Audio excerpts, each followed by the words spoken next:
So the Flash movie has been anticipated for a while. Many people wanted to see a live-action adaptation of the Flashpoint storyline, and just frankly the fallout of the aftermath of Ezra Miller's rampage.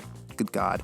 Here's a quick rundown of the plot. Barry Allen figures out a way to travel back in time to save his mother from being murdered, and thus stopping his father from being accused of her murder and spending his life in jail. So he goes back in time, but ends up creating an alternate timeline, where he finds his younger self there.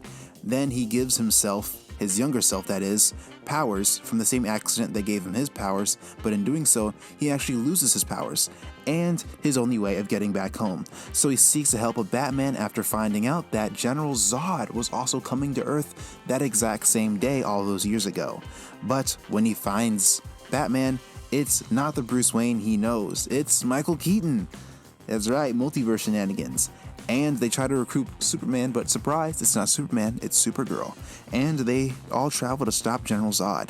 They fail miserably, and Zod extracts a codex from Kara, and the world is doomed.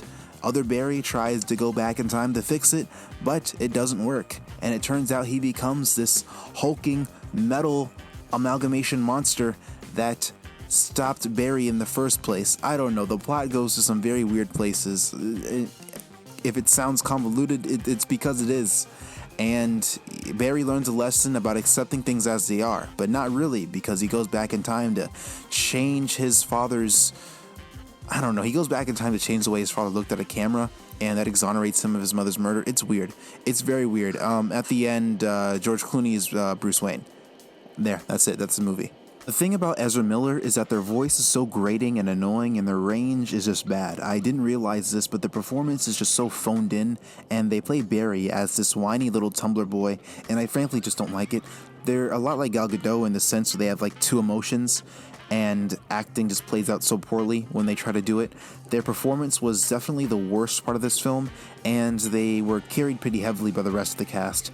They don't feel like Barry in many ways, and they just were a wrong pick to play the character. Oh god, now we're going to talk about the trash CGI. I don't know what the CGI department was doing for this movie. It's shit. It looks bad. I mean, there's YouTube animations that look better than this. I mean, but Jesus Christ. I don't really know. It's just comically bad. There's scenes where they're inside the little timeline stream or whatever, and they're seeing the timeline as like little frame by frames, and they use CGI to show what's happening in those, and it just looks like a Sims game. I mean, yeah, there's another scene earlier in this movie as well where Barry is trying to save these babies falling out of an falling out of this building, and they all just look like they were made on like a PS2. It is really bad. It's shockingly bad. While the timeline is falling apart, we get to see some alternate universes and DC characters played by alternate actors, and this scene was just bad. There's, Christopher Reeves as Superman and Nicolas Cage as Superman, but they were CGI, and it's just like, Jesus Christ, was this movie so phoned in and so under budget that they had to resort to like CGIing these people? I mean, Christopher Reeves, I understand, he's dead, but like Nick Cage, they could have got Nick Cage to play himself. He needs the money. He would have done it. But yeah, I mean, this movie just looks bad. Everything looks like it was rendered on a 90s console. It's just terrible, frankly. No excuse. Bad. And the plot in this movie is kind of just a big nothing burger. They do all these things to save the world in the alternate timeline Barry finds himself in, but at the end they don't do that, and General Zod gets the DNA from Kara and kills her, and then presumably kills everyone on that Earth and recreates Krypton. So yeah, Batman and Kara's death meant nothing. I don't know, it's just dumb, and they present this idea that you can't change the past, and that's the lesson that Barry is supposedly supposed to learn at the end, but he doesn't learn that lesson. He instead just makes sure that his mother dies, but makes sure that his father looks up at a camera exonerating himself of his mother's death, since his father was accused for his mother's murder. So he did go back and change the past anyway. I don't know, it's like he learned nothing. The final act was pretty crowded. They really just had to rely on cameos and just, I don't know. They had to rely a lot on nostalgia and cameos and just people being like, oh God, I knew that. I knew Nicolas Cage was gonna play Superman once. I knew that. Oh, George Clooney as Bruce Wayne. Oh my God.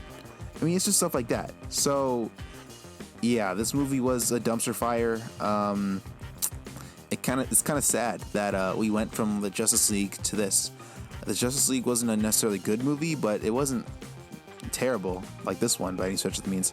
But yeah, the DCU is over, and it ends not with grand applause, but with a whimper from Ezra Miller's Barry Allen. But yeah, James Gunn is gonna fix it up hopefully, and if Peacemaker and Suicide Squad 2 tell us anything, it's in good hands. It's in good hands, and hopefully he does a good job. So yeah, I don't know. What you guys think of this movie? Let me know in the comments below, and like and subscribe for more content. Peace.